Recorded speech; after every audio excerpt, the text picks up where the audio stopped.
특허를 보유한 스타트업이 그렇지 않은 스타트업보다 성공 확률이 35%가 높대요. 창업에 실제로 특허가 얼마나 도움이 되는지, 꼭 특허가 있을 필요가 있느냐, 얼른 만들어가지고 시장에 내놓는 게 중요한 게 아니냐, 특허 출원하는데 돈이 많이 들지 않느냐, 샘플을 만들지 않고도 특허를 낼 수 있나요? 특허가 등록되면 돈이 자동으로 벌리나요? 특허가 없으면 아무것도 보호받지 못하느냐? 사업을 하려면 어떤 특허를 출원해야 될까요?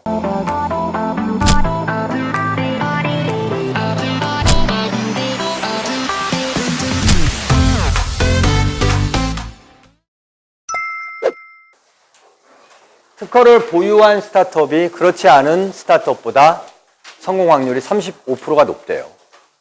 실제로 보면 도표를 보시는 것처럼 원래 회사의 성장세는 점선인데요. 아래에 있는 점선인데 가운데 있는 실선, 선만큼 특허 효과가 발휘가 돼서 위에 있는 점선만큼 성장한다라는 연구 보고가 있었습니다.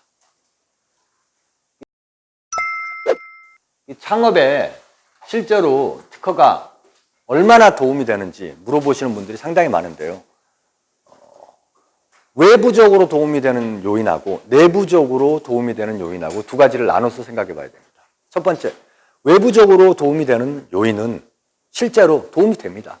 창업진흥원 지원사업이라든지 중소벤처기업부나 정부 부처의 연구개발 지원사업, R&D 사업을 따기 위해서는 특허가 있으면 가점을 받게 돼요. 이 가점 1.2점은 상당히 큰 차이가 있습니다. 그리고 내용적으로 봤을 때는 특허를 출원하려면 글을 써야 되고 그림을 그려야 돼요.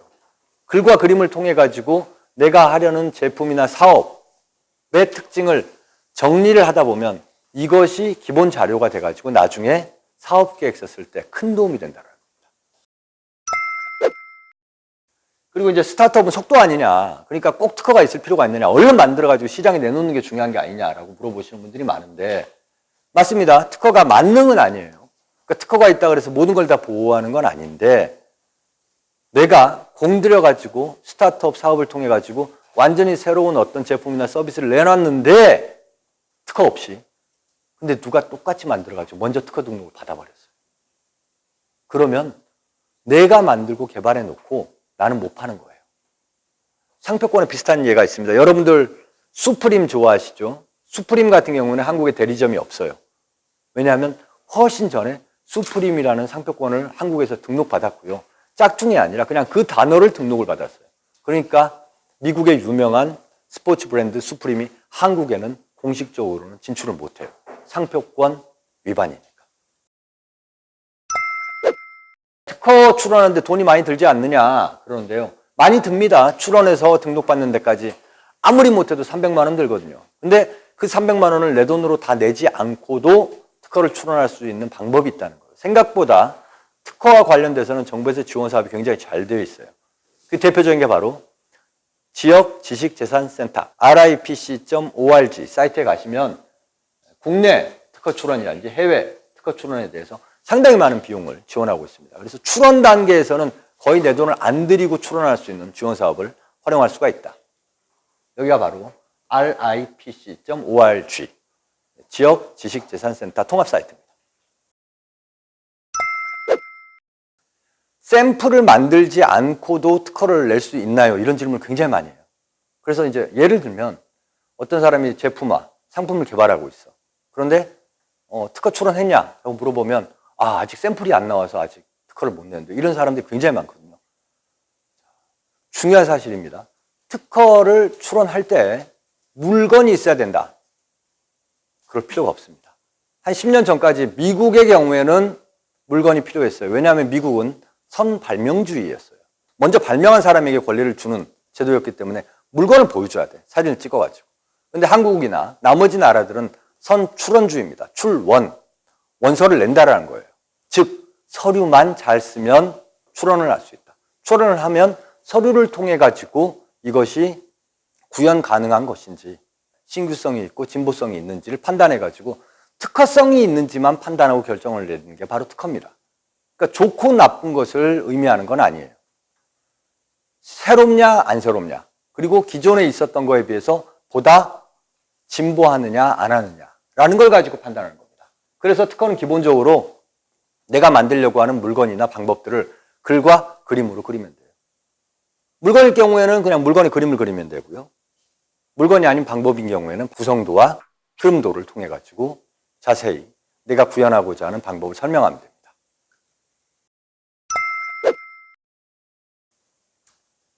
자, 다음은 특허가 등록되면 돈이 자동으로 벌리나요? 이런 질문 되게 많이 해요. 특허 지식재산이잖아요. 저작권도 지식재산이잖아요. 내가 노래 만들었다고 돈이 자동으로 들어옵니까? 내가 그림 그려가지고 벽에 붙였다고 돈이 자동으로 안 들어오죠. 특허도 마찬가지입니다. 특허는 어떤 형태로든지 사업화가 돼야지 수익이 발생하죠. 그것도 나한테 돈을 줘야지 수익이 발생하는 거지. 그 특허를 가지고 누군가 사업화했는데 나한테 돈을 안 주면 수익화가 전혀 안 되는 거예요. 이 사업화를 하는 거는 내가 하면 직접 사업하고 남이 하면 간접 사업화예요. 특허가 있으면 그나마 내가 직접 할 수도 있고 이거를 남한테 허락해가지고 남한테 하게 할 수 있는 기회라도 있는 거예요. 만약에 특허가 없으면 내가 직접 해야지 남한테 하라 그러면 남이 그냥 지가 하고 가져버린단 말이에요. 자기가 가져버리고 자기 마음대로 못하기 위해서 내 권리를 보호하기 위한 게 특허입니다. 자, 그러면 이 특허를 어떻게 수익화하는지 아주 쉽게 그림을 통해서 한번 설명을 해볼게요. 왼쪽에 있는 게 집이에요. 오른쪽에 있는 게 특허라고 봅시다. 집은 집주인이 있죠. 등기권리증. 오른쪽 특허는 특허 권리자. 발명자하고 출원인이 다른데요. 권리자는 출원인입니다. 특허도 특허 등록 원부라는 게 있어요. 등기부등본하고 비슷해요. 자, 집과 특허를 보시죠. 집주인이 집에 살면 자기 집인 거고요. 집주인이 집에 안 살고 세입자를 들이면은 임대인 거죠. 그리고 세입자는 그 대가로 임대료를 내요. 특허도 마찬가지예요. 내가 그 특허를 가지고 사업화해서 물건을 만들어서 팔면은 직접 실시하는 직접 사업화. 근데 내가 잘 만들 자신이 없어. 그 특허를 빌려주고 다른 사람한테 만들어서 팔라 그러면은 특허 사용자가 권리자, 출원인에게 특허 실시료를 냅니다. 이게 바로 이제 간접 사업화 개념이에요. 그리고 집일 경우에 임대료가 전세 한 번에 왕창 내고 쭉 쓰는 거 있고요. 그리고 매달 따박따박 내는 월세가 있죠. 특허도 마찬가지예요. 특허도 전용 실시권. 그러니까 통으로 내가 다 먹을 테니까 돈 왕창 내고 하는 경우도 있고요. 통상 실시권. 나는 이 부분만 쓰고 또 너는 이 부분만 쓰고 너는 이 부분만 쓰고 두루두루 나눠 써라. 이런 방식. 특허를 여러 사람에게 뿌리는 통상 실시권. 그리고 아니면 이제 특허를 한 방에 내고 돈을 내고 네가 다 써라가 아니라 매달 따박따박 내라. 라이센싱. 이런 것들을 통해 가지고 특허를 간접 사업화할 수가 있습니다. 그런데 모든 특허가 그런 라이센싱이라든지 사업화를 통해 가지고 수익을 창출할 수 있느냐? 그렇지 않죠. 마치 모든 집이 다 월세 받을 수 있냐 하고 똑같아요. 강원도 두메산골에 오지에 있는 집 같은 경우에는 월세를 받을 수 없잖아요. 집과 특허 비슷합니다. 집이 강남에 있어요. 근데 1층이 스타벅스야. 그러면 이건 엄청나죠. 가치가 어마어마합니다. 왜냐하면 입지가 좋으니까 수익성이 따라주죠. 특허도 마찬가지예요. 특허가 있는데 공장에서 만들고 있고 많은 사람들이 쓰고 그래서 돈이 벌려. 그러면 이 특허는 당연히 값어치가 엄청나게 높죠. 유망 분야에 수익성이 있으니까. 특허가 수익화되기 위해서 돈을 벌기 위해서는 지금 보시는 것처럼 매출이 창출이 되고 소비자들이 있으면 가치가 있다. 뻔한 얘기죠. 결국에는 내가 하든 남이 하든 사업화를 해야지 돈이 벌린다. 그렇지 않고는 특허가 있다는 사실만으로 돈이 벌리지는 않는다는 겁니다. 그런데 특허 자체가 돈으로서의 효과를 발휘할 수 있는 강력한 수단이 될 때가 있습니다. 그게 바로 기술가치평가예요. 저도 전에 법인을 만들어서 자본금을 증자한 적이 있는데요. 법인은 200만 원에 만들었어요. 그런데 기술가치평가를 통해 가지고 기술가치가 1억 9,800만 원의 가치가 있다는 판단을 받아서 증자를 해서 단돈 200만 원으로 회사의 자본금을 2억으로 증자했습니다. 증자를 할 수도 있고요. 그게 바로 현물출자입니다. 그리고 기술 이전이나 거래를 할 때 기술가치평가 금액을 기준으로 해가지고 이 돈 이상은 달라라고 할 수 있는 거고요. 그리고 가장 센 게 두 번째 있는 금융입니다. 주로 기술보증기금, 기보라고 하는 곳에서 기술평가를 하는데 기술평가를 하면 그 평가액만큼 보증서를 발급해주고 보증서를 발급해주면 대출이 나옵니다. 그러니까 결국 특허는 돈이라는 거예요.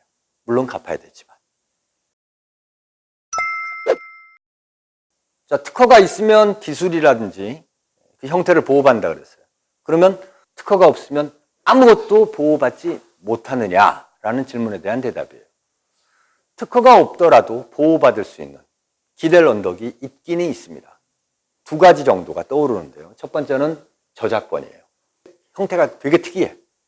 그러면 이걸 예술적 창작물로 보는 거예요.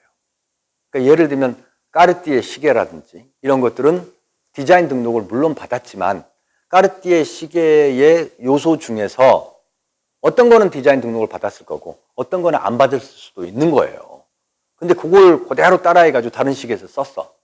그럴 경우에 까르띠에는 그러면 어떻게 소송을 해가지고 그 기술을 보호받을 것이냐. 디자인 등록도 안 했는데. 그럴 경우에는 이 까르띠에 시계 자체는 일반 시계들이면 1, 200만 원 받을 텐데 우리는 5천만 원 받는다. 왜? 예술적 가치 때문에. 그 예술품을 구성하기 위한 하나하나의 요소들은 다 우리는 예술 가치가 있다고 생각한다. 즉 예술적 창작물이다.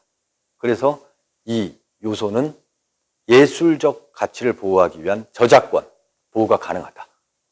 로 이제 대응을 할 수가 있는 거예요. 그게 아닐 경우에는 부정경쟁방지법이라는 게 있습니다. 미국 같은 경우에는 상표와 더불어서 상표는 이제 트레이드 마크인데요. 트레이드 마크로 등록되지는 않고 등록 절차를 따르지는 않았는데 되게 비슷한 느낌을 준다. 그러면 이제 통상적으로 트레이드 드레스라고 하는 보호 제도가 있어요. 전체적인 분위기가 비슷하다. 드레스, 외관이 비슷하다라는 건데요. 우리나라에는 트레이드 드레스라는 제도가 없어요. 하지만 이제 그거에 준하는 게 바로 부정경쟁 방지법입니다. 부정경쟁 방지법은 뭐 이런 거죠. 남이 열심히 해가지고 이루어 놓은 것을, 외적인 것을 그대로 따라해가지고 프리 라이딩, 부정한 수익을 임의로 자기가 획득하는 경우. 이걸 이제 막기 위한 제도가 부정경쟁 방지법입니다. 이제 부정경쟁 방지법으로 인정을 받고 기술을 보호받으려면 몇 가지의 요건이 있기는 있어요. 되게 유명해야 돼. 많은 사람들이 알고 있어야 되고. 그리고 그게 그렇게 많은 사람들한테 알려지기 위해서 내가 상당한 노력을 해야 돼. 상당한 노력을 했다라는 걸 입증할 필요가 있어요.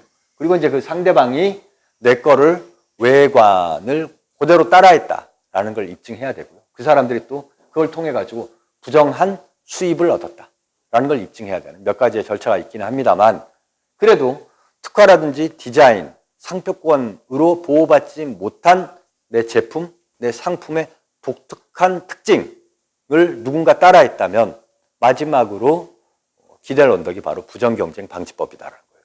부정경쟁 방지법의 최근에 사례입니다. 특허라든지 부정경쟁 방지법에 대해서 침해하는 자에게는 트러블 데미지, 징벌적 손해배상으로 3배를 물게 하겠다라는 걸 발표를 했어요. 미국을 따라가는 거예요. 그러면서 이제 부정경쟁 방지법 사례로 등장한 게 바로 이겁니다. 왼쪽은 이제 푸드 스타트업 기업인 램노쉬, 그러니까 회사 이름이 이제 이그니스인데요. 램노쉬에서 만든 간편식이에요. 사실 그 램노쉬에서 만든 간편식은 저 안에 들어간 분말들이 이제 물이나 우유를 타가지고 먹는 형태인데, 뭐 그 분말 자체의 조성도 중요하겠지만 저 제품이 가지고 있는 이미지가 상당히 강력했거든요. 그런데 오른쪽에 보시는 것처럼 엄마 사랑이라는 회사에서 식사에 반하다라는 제품이 거의 비슷한 인상을 주고 있죠. 램노쉬에서는 분명히 저 용기를 디자인 등록하지 못했을 겁니다. 왜냐하면 형태에서는 특별한 특징을 느낄 수가 없어요. 하지만 저 그라데이션 되어 있는 컬러 구성 그리고 그 안에 들어있는 하얀색 분말들이 조화돼가지고 고유한 느낌을 주죠. 그걸 그대로 따라했다고 해서 이 식사에 반하다에 대한 판매 중지 명령을 내렸습니다. 우리나라에는 이제 이런 부정경쟁 방지법을 통한 보호가 지금 이제 정착되어 가는 과정이고요. 미국의 경우에는 그 트레이드 드레스를 통해 가지고 그 제한한 경우가 상당히 많습니다. 보시는 것처럼 음료라든지 심지어 저 갤럭시 폰이 처음 등장했을 때 특허 분쟁뿐만 아니라 트레이드 드레스 가지고도 분쟁이 있었고요. 가운데 보시면 레드불하고 되게 비슷한 느낌을 주는 음료 캔도 있죠. 이런 것들은 대부분 부정경쟁 방지 행위에 해당하는 트레이드 드레스의 경우라고 보시면 될 것 같습니다. 우리나라에는 없지만 미국에는 있습니다. 자, 그리고 이제 많이 하는 질문인데요. 국제 특허, 국제 출원 이런 건 어떻게 하나요? 이렇게 물어보시는 게 있는데, 특허는 기본적으로 각 나라마다 속지주의, 그 나라의 등록을 받아야지 사업할 수 있는 권리를 갖게 됩니다. 그런데 이제 글로벌하게 권리를 보호받을 수 있는 게 있어요. 그게 바로 PCT라는 겁니다.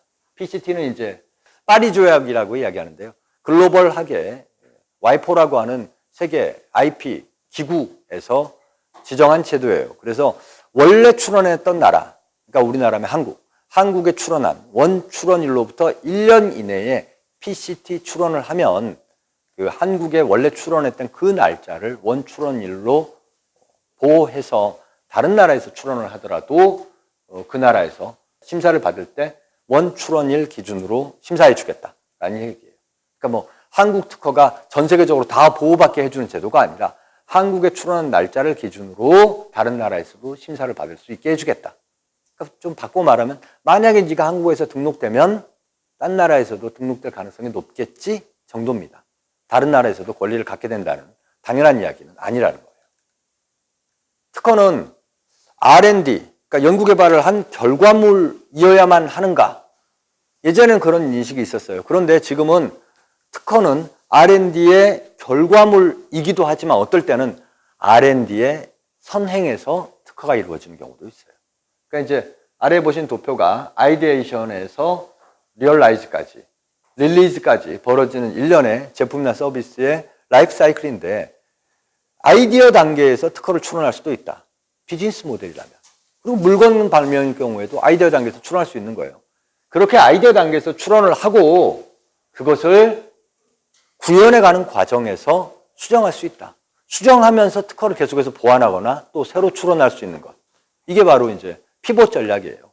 처음에 내가 가지고 있던 아이디어의 최소 기능을 구현하기 위한 장치나 서비스, MVP, Minimum Viable Product를 만들어서 그 기술이나 서비스가 적정한지 그거를 이제 테스트해보고 좀 잘못된 부분이 있다. 그러면 그것을 계속 고민해가지고 고민해서 다듬고 그러면서 필요하면 계속해서 아이템을 수정해가는 것. 이게 바로 이제 스타트업 업계에서 이야기하는 피보팅입니다.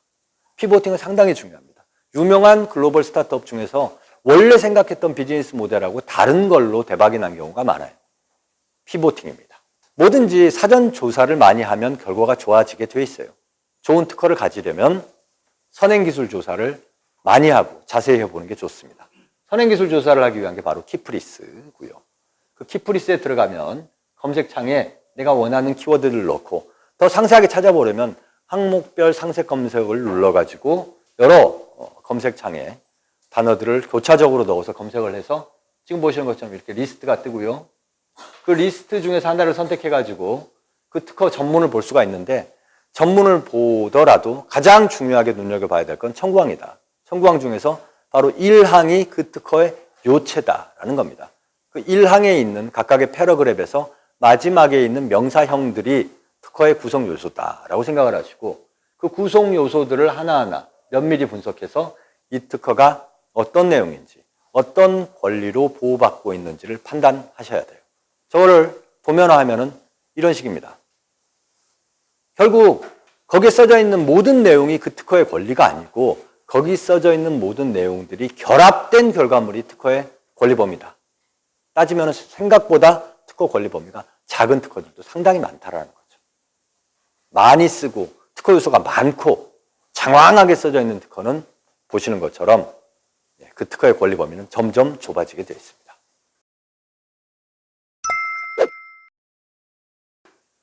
자, 그리고 이제 사업을 하려면 어떤 특허를 출원해야 될까요? 어떤 특허가 지금 사업하기 위한 유망 아이템일까요? 물어보시는 분들이 많은데, 실제로 유망 분야를 특허청에서 혹은 중소벤처기업부에서 지정을 하고 그 유망 분야로 창업하는 사람들에게 가점을 주는 경우도 많습니다. 창업진흥원 같은 경우에는 이렇게 4차 산업 분야를 지정을 해가지고 저 분야로 창업한 사람에게는 가점 1점을 주고요. 중소벤처기업부에서 연구개발, R&D 지원 사업을 할 경우에는 저 분야에 해당되는 사람들만 신청할 수 있는 과제가 있을 정도입니다. 여러분들 생활에 밀접한 재미있는 서비스, 재미있는 제품들은 대부분 4차 산업혁명에 속합니다. 인공지능, 빅데이터, 블록체인, 오토, 자율주행, 공유 서비스. 이런 것들이 여러분들이 쉽게 생각할 수 있는 4차 산업혁명 기술이 아닐까 생각을 합니다.